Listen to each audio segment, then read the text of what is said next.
Assalamualaikum warahmatullahi wabarakatuh.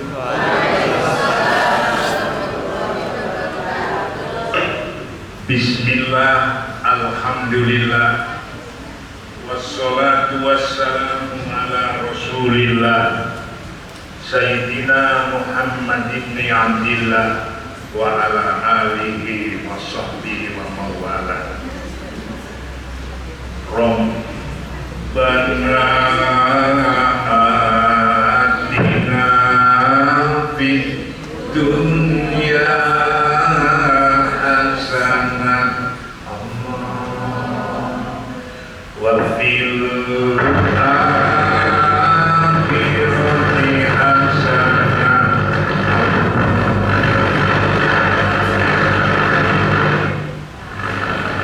wa qina adzaban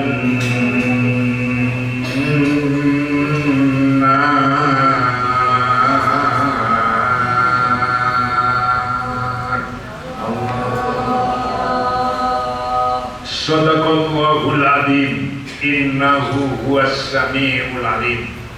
Bapak Kepala Sekolah SMP Negeri 5 yang saya hormati, yang saya banggakan, beserta Bapak Ibu para wakil kepala sekolah, juga yang saya hormati Bapak-bapak, Ibu purna tugas, para sepuh bini sepuh, juga para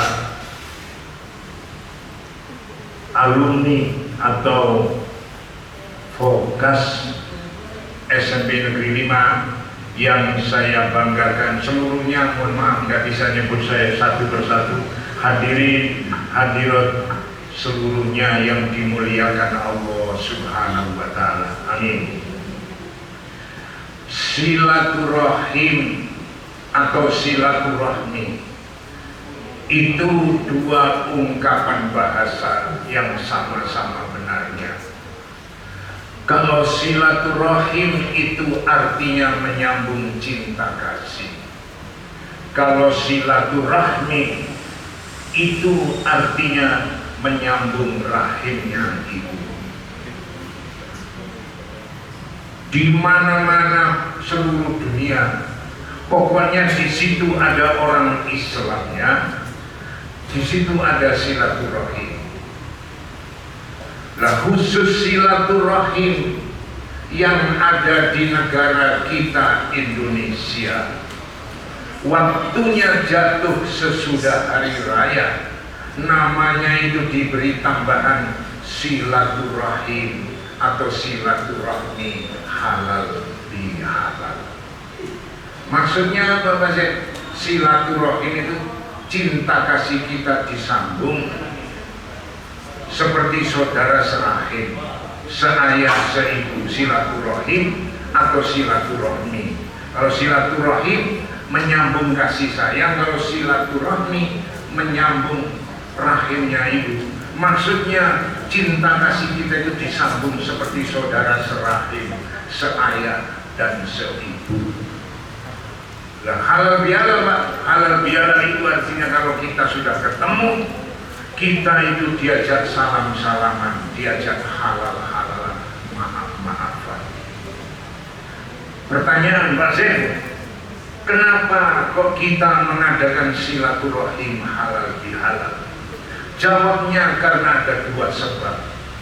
Satu, karena tradisi. Yang nomor dua, karena agama. Nomor satu, karena tradisi. Dulu yang menciptakan silaturahim, silaturahmi halal bihalal itu Wali Songo, umat Islam yang punya. Tapi sekarang sudah bergeser. Tidak hanya miliknya umat Islam, miliknya bangsa dan rakyat Indonesia.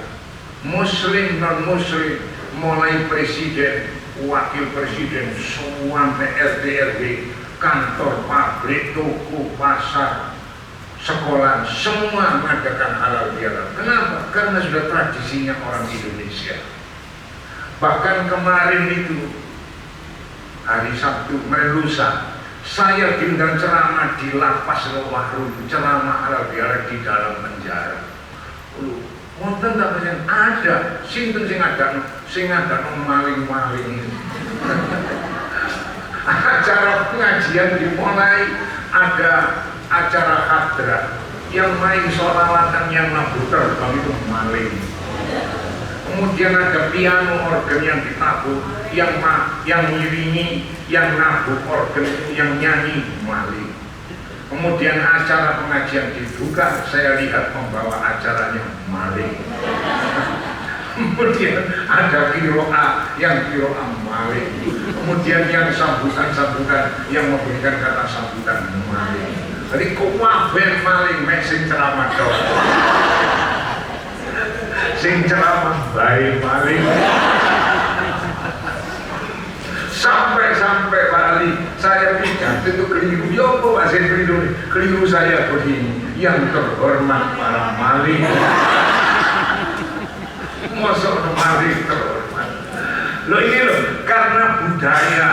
Jadi padahal kita kemarin ya sudah ketemu ya SMS-an, sudah salam-salaman. Tapi kalau nggak makan, nggak ngumpul bareng, nggak makan lontong rasanya nggak enak. Jadi insya Allah nanti juga ada lontongnya, insya Allah ada satenya, insya Allah. Tapi yang delok ambune kayak kaono.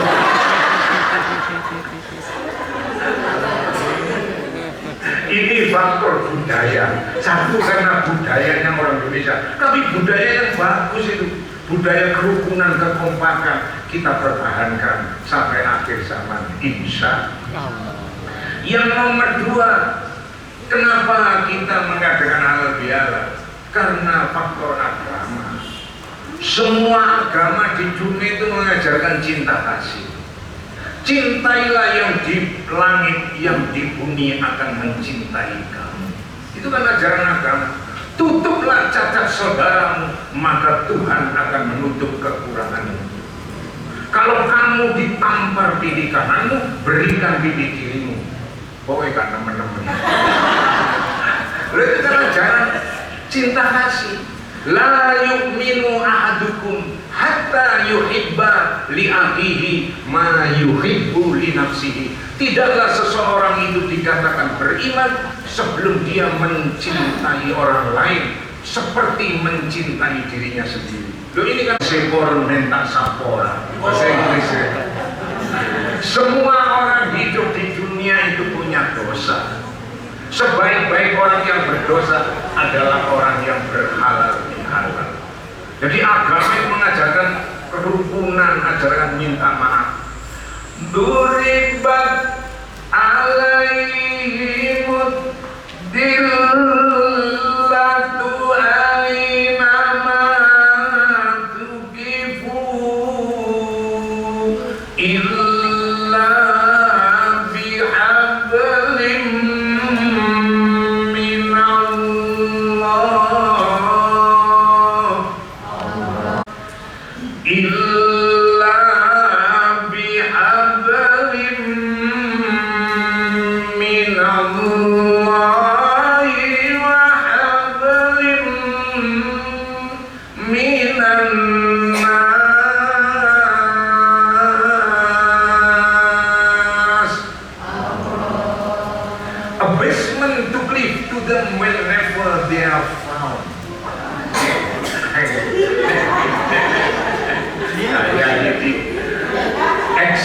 under covenant with Allah and covenant with men.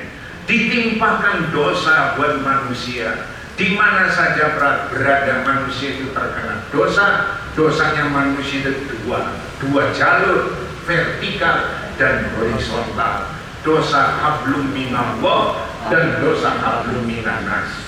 Karena dosa ini kata Nabi, wa khairul khatta'in, sebaik-baik orang yang berdosa itu adalah orang yang bersalam-salaman, orang yang minta maaf. Kita punya dosa sama Allah. Apa maksud dosa sama Allah? Dosa sama Allah, contohnya dosa sama Allah Contohnya adalah waktu muda nggak sholat 15 tahun, nggak puasa 25 tahun. Alhamdulillah. Ini dosa sama Allah. Dosa lagi sama Allah, membunuh orang, ngebom orang. Kemudian dosa lagi nyopet, ngutil, ngentit, korupsi, itu dosa sama Allah. Dosa lagi sama Allah apa Pak? Dosa sama Allah. Al-pacar-pacaran, wal sir-siran, wal amrin-amrin, wis duwe bojo al-selingkuh, alias al-gendak-gendak. Itu dosa sama Allah. Lah dosa sama Allah semacam ini kita harus halal bihalal kepada Allah. Halal bihalal kepada Allah caranya bagaimana? Caranya gampang.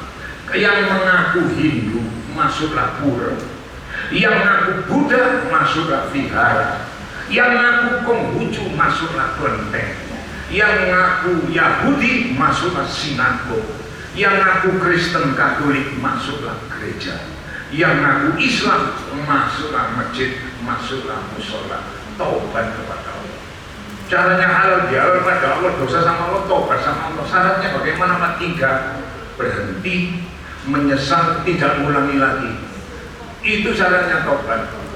Dosa apapun yang pernah kita lakukan, kalau kita berhenti, menyesal, tidak ulangi lagi, taubat kepada Allah, kita akan dimaafkan oleh Allah. Nah, dosa saya itu banyak amat yang besar. Loh, dimaafkan oleh Allah sebelum matahari muncul dari barat itu dimaafkan oleh Allah. Ada kisah cerita di Israel itu dulu ada wanita cantik, paling cantik satu negara. Saking cantiknya lalu melencok ke presiden, saking ayu. Tapi orang itu salah langkah, pas jadi pelacur, pasang tarik harganya 20.000 dinar. Itu kalau di Indonesia kan sekitar 20 juta rupiah.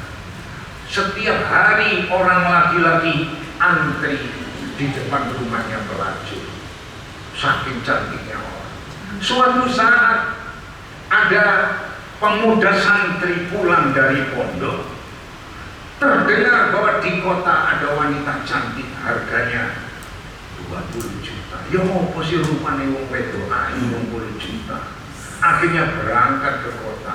Barang berangkat, ternyata wanita pelacur itu duduk. Si laki-laki mengatakan, subhanallah, ini bukan manusia, ini bidadari, saking ayunya. Langsung ada santri balik kanan pulang ke kampung, ngambil uang, mengumpulkan uang 20 juta. Barang orang oleh duit 20 juta.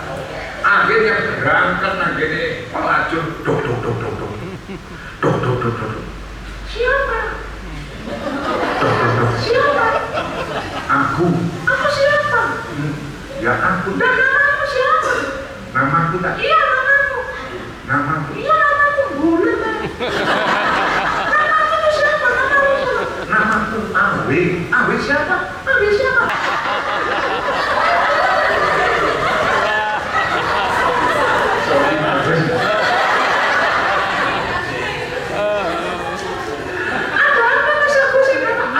Beli apa? Ya itu. Silakan masuk. Bayar dulu mas. Bayar 20 juta. Setelah bayar 20 juta, wanita pelacur mulai melepas pakaian satu persatu.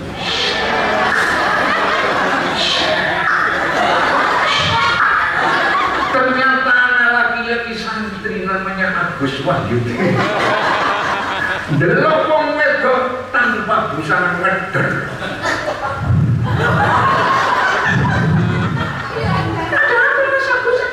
Aku takut.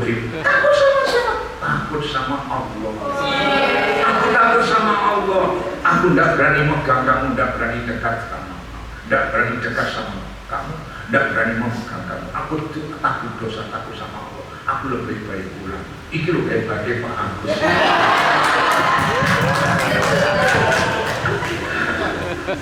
Nah terus bagaimana Mas Agus? Aku tak mulai aja, aku tak mulai. Nah terus kamu Mas? Duit baik Agus, baik aku tak mulai. Mas alamatmu di mana?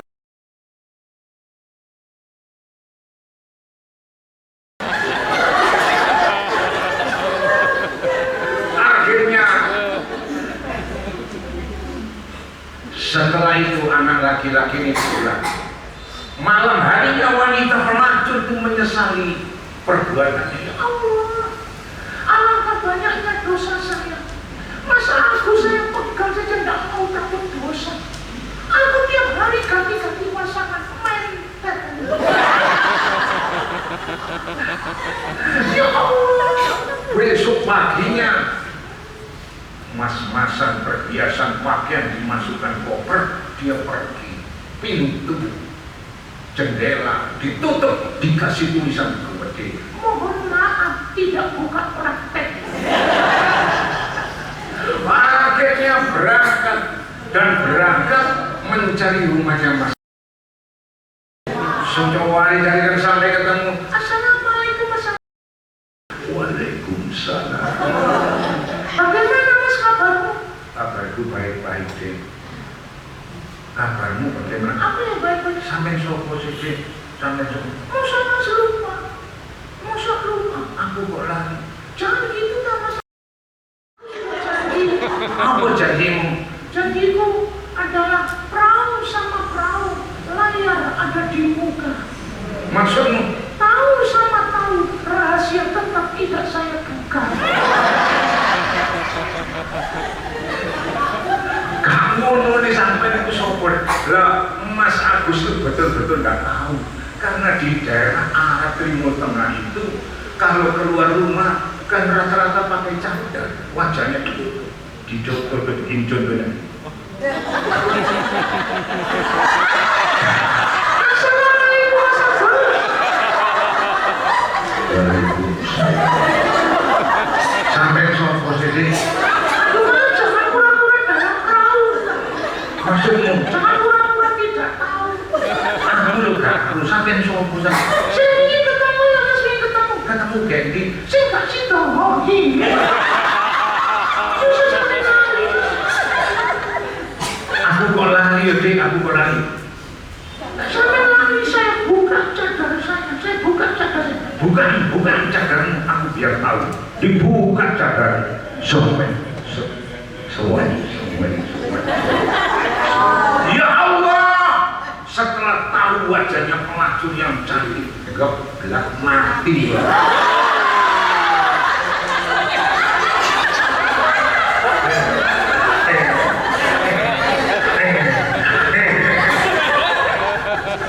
Setelah itu dikubur, ceritanya wanita ini pidato. Bapak, ibu-ibu, saya kesini tuh gak lihat ngaget-ngagetin Mas Agus. Saya kesini tuh kepingin gini kayak orang alim, kepingin tobat jadi istrinya orang alim. Ternyata orang alim ini Mas sudah meninggal. Barangkali punya saudara laki-laki, aku mau datang buru-buru pada cerita Pak. Dulur lanang di blebeng jenenge.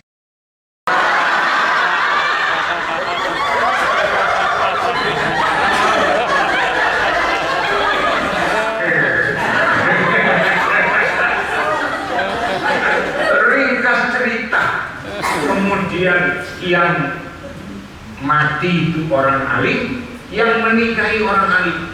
Terus wanita itu diajak taubat jadi ibu rumah tangga biasa. Mempunyai anak 7 orang anak. Di dalam kitab diceritakan 7 orang anak laki-laki ini, 7 orang ini laki-laki semua diangkat oleh Allah menjadi nabi, nabinya orang Bani Israel pada saat itu. Loh ini loh, kalau kita punya dosa sama Allah, walaupun pelacur, mantan pelacur, kalau kita tobat diampuni. Qul ya ibadiyalladzina asrafu ala anfusihim la taqnatu min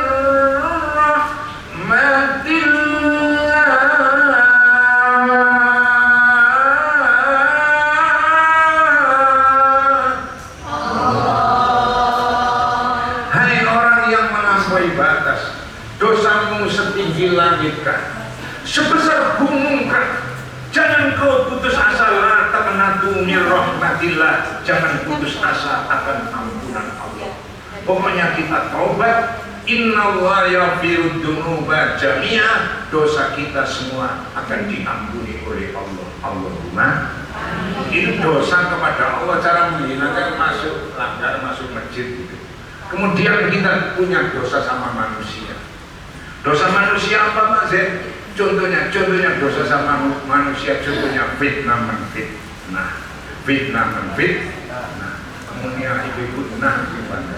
Fitnah menfitnah, adu dom, rasa, gimana bapak, jor, pamer, panas, saing, ketemu konco, ketemu dulur, ketemu tonggo, gak guyu, gak mes, senengane pencapeng, plerak, pecucak,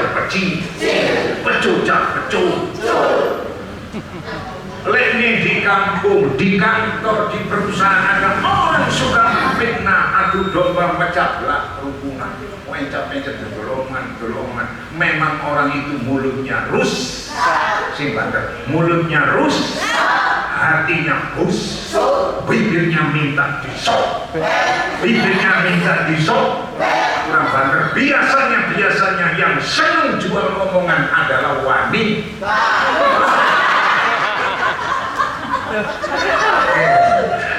Dosa sama manusia itu kita harus salam minta maaf. La yahillu li muslimin ayyahjura akhahu fawqa thalathi layalin. Tidak dibenarkan orang Islam itu tidak nyapa sama tetangga, sama teman, sama saudaranya lebih dari 3 hari 3 malam. Boleh kita satu gak nyompo mantel 1 hari, boleh gak nyompo 2 hari, boleh 3 hari, 4 hari harus kita minta maaf. Kalau sampai 1 minggu, 1 bulan, 1 tahun gak nyapa, maka selama itu amal ibadah kita mu'allakun bainas sama wal ard. Amal ibadah kita gak bisa naik ke sidratil muntaha, naik menghadap Allah gak bisa, masih muter antara langit dan bumi. Baru kita nyopo itu kita diterima oleh Allah. Jadi kalau gak nyapa melebihi 3 hari 3 malam, orang itu gak diterima amal ibadahnya. Kalau gak nyapa sampai 1 tahun 2 tahun gak nyopo, orang ini kedaluan mati, bangkrut kata Nabi. Atadruna manil muflis, tahukah kau orang yang bangkrut? Sahabat-sahabat menjawab, al-muflisu fina malla dirhama wala mata. Yang dikatakan orang bangkrut itu Nabi, orang seperti kita, tegar sawah, kebun tambak tidak punya, rumah, mobil, sepeda motor tidak punya, gelang, kalung, cincin, perhiasan tidak punya, uang tabungan, deposito, celengan tidak punya. Itu orang bangkrut. Kata Nabi, bukan itu. Lalu terus apa Nabi? Kata Nabi, innal muflisa ya'ti yaumal qiyamah bisolatin wa saumin wa zakatin wa hajat. Yang dikatakan orang bangkrut, orang yang nanti datang di hari kiamat membawa pahala segudang, sepabrik pahala, dibawa semua pahala sholat, zakat, puasa, haji, tahlilan, pengajian dibawa. Tetapi pahala yang banyak itu habis total. Kenapa Rasulullah habis? Waktu ada waktu orang itu di jalan, diajak malaikat jalan. Malaikat itu Pak mau dibawa kemana? Saya masukkan di surga. Saya ada terima. Ada apa? Waktu hidup di dunia orang itu pernah menfitnah. Saya korbannya fitnah menfitnah. Sampai sekarang, sampai mati orang itu tidak mau minta maaf kepada saya. Waktu satan ada pahalanya diambil, diberikan kepada orang yang difitnah. Jalan lagi, malaikat itu Pak B mau di mana? Mau saya antarkan masuk surga. Saya tidak terima. Kenapa? Waktu hidup di dunia orang itu pernah hebat, pernah rasa saya jadi korbannya. Sampai sekarang orang itu belum minta maaf ke saya. Waktu salam ada pahalanya diberikan sampai diberikan lagi sampai habis. Orang protes lagi habis pahalanya. Sampai tidak cukup untuk menebus dosa. Katanya Nabi, orang itu diambilkan dosanya orang yang disakiti. Al-muflis ilanar, orang itu bangkrut kehabisan pahala yang segunung-segudang, membawa dosa yang besar, akhirnya bangkrut, dilempar oleh Allah masuk ke dalam neraka. Kalau dosa maling, nyolong, judi, zina, aduan pedian, jarang, menaruh, mabuk, mendem, masuk langgar, masuk masjid, masuk gereja, masuk pura, masuk wihara, urusan beres selesai. Tapi kalau dosa sesama manusia, selama kita belum maaf-maafan, selama kita belum minta maaf, sampai mati, sampai hari kiamat, Allah tidak akan memaafkan dosa kita, dosa sesama manusia. Rumah kuping yang mesti nyoba-nyoba. Ayo sekali nyoba dari sini sih. Inna Allah yuhibbut tawwabina wa yuhibbul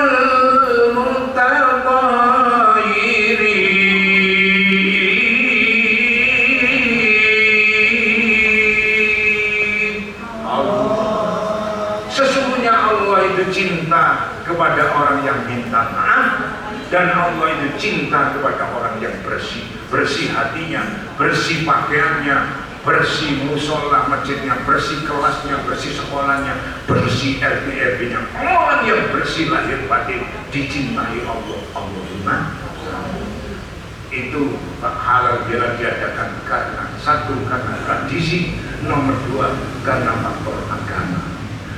Yang terakhir, sekarang apa Pak Zain yang harus kita lakukan sesudah hari raya? Yang harus kita lakukan sesudah hari raya ini ada dua. Satu, Idul Fitri. Dua, Syawal. Idul Fitri satu, artinya Idul Fitri itu kembali kepada kesucian. Sekarang badan kita sudah suci. Suci ini pertahankan terus suci sampai ketemu Ramadan setahun yang akan datang. Jangan dinodai, jangan dikotori lagi. Insya Allah. Idul Fitri. Yang nomor dua, Syawal. Syawal itu nama bulan. Artinya Syawal itu muncul, munggah, meningkat. Itu namanya Syawal. Nah, sekarang bulan Syawal. Ayo wis, kerjanya semakin ditingkatkan. Etos kerjanya semakin tingkat. Kerukunan, kekompakan, kebersamaan meningkat. Romannya meningkat. Ke masjid, ke musola semakin meningkat. Kemudian dermawannya semakin meningkat. Itu namanya Syawal. Syawal itu muncul, munggah, sing api-api. Kalau sekarang bulan Syawal semacam ini, nang langgar gak gelem, nang masjid gak gelem, mari nambah congkok, ambil teman itu congkrah, ambil wong tua gegeran, ambil moro tua gak nyongkok, ambil tonggo gegeran, terkenal jadi wong jahat, terkenal judes, terkenal warem, terkenal judes, terkenal jahat, terkenal menek kopros.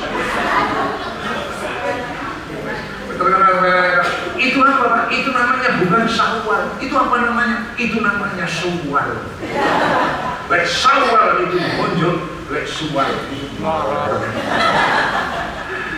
Bapak-bapak, kalau kita bulan Ramadan, sesudah Ramadan ini mau Idul Fitri, mempertahankan kesucian, kemudian kita mengadakan Syawal, insya Allah kita tergolong minal aidin wal faizin, orang yang kembali kepada ketenangan, kembali kepada kesucian. Allahumma. Saya ulangi lagi, halal bihalal itu diadakan satu karena faktor tradisi orang Indonesia. Nomor dua, karena agama. Agama apa? Mengajarkan kerukunan, dan agama mengajarkan minta maaf. Kita punya dosa sama Allah, dosa sama manusia. Dosa sama Allah, selesaikan sama Allah. Dosa sama manusia, selesaikan sama manusia. Salam-salaman. Nah, sesudah Ramadan yang harus kita lakukan adalah kita dua, Idul Fitri, mempertahankan kesucian sampai ketemu Ramadan yang akan datang. Nomor dua, Syawal, mengadakan peningkatan aktivitas kita yang baik-baik, insya Allah. Sallallahu salam.